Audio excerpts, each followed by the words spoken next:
ஏன் பெரும் வசதி உள்ளவர்கள் பெரியவரான மக்கள் ஏன் சாந்தம் இல்லாமல் இருக்கிறார்கள்? தலைவனை நெருங்கவில்லை அவர்கள். பெரிய பெரிய விஷயம் அதோட இந்த பூஜை செய்கிறவங்களுக்கு பெரிய பெரிய பிரச்சனை வரும். பெரிய பெரிய பிரச்சனை வந்து அவர்கள் அது லட்சியமே செய்ய மாட்டார். உடனே தலைவன் சொல்லுவார், என் எல்லைக்கு உட்பட்டு சிந்தித்து பார்த்தேன், என் எல்லைக்கு என் அறிவு கெட்டவில்லை, நீ தான் அருள் செய்யன்னு கேட்பான். அப்போ ஒரு சாந்தம் வந்துடும். அப்போ வசதி வாய்ப்புள்ளவர்கள் ஏன் சாந்தப்படவில்லை என்றால் அவர்கள் கவனம் பூராவும் அனித்தியமானது என செயல் வகை பேசுவது, அடியக்கூடிய ஒன்றிலேயே கவனம் செலுத்துவது, நிலவளம், வீடு வாசல், உத்தியோகம், வியாபாரம், செல்வம், இதிலேயே முழு கவனம் செலுத்துவார்கள். அதிலேயே செலுத்தும் போது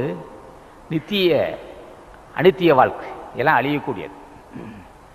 சேகரிக்கப்பட்ட பொருள், நம்ம உடம்பு, நம்ம கற்ற கல்வி, மனைவி மக்கள், வீடு வாசல், இன்னும் எத்தனை இருந்தாலும் அழியக்கூடியது. அழியக்கூடிய ஒன்றில் முழு கவனம் செலுத்தி அமைதி கட்டு சாகிறான் சில பேர். அழியாத ஒன்று அதுதான் ராமலிங்கசாமி திருவடிகள்.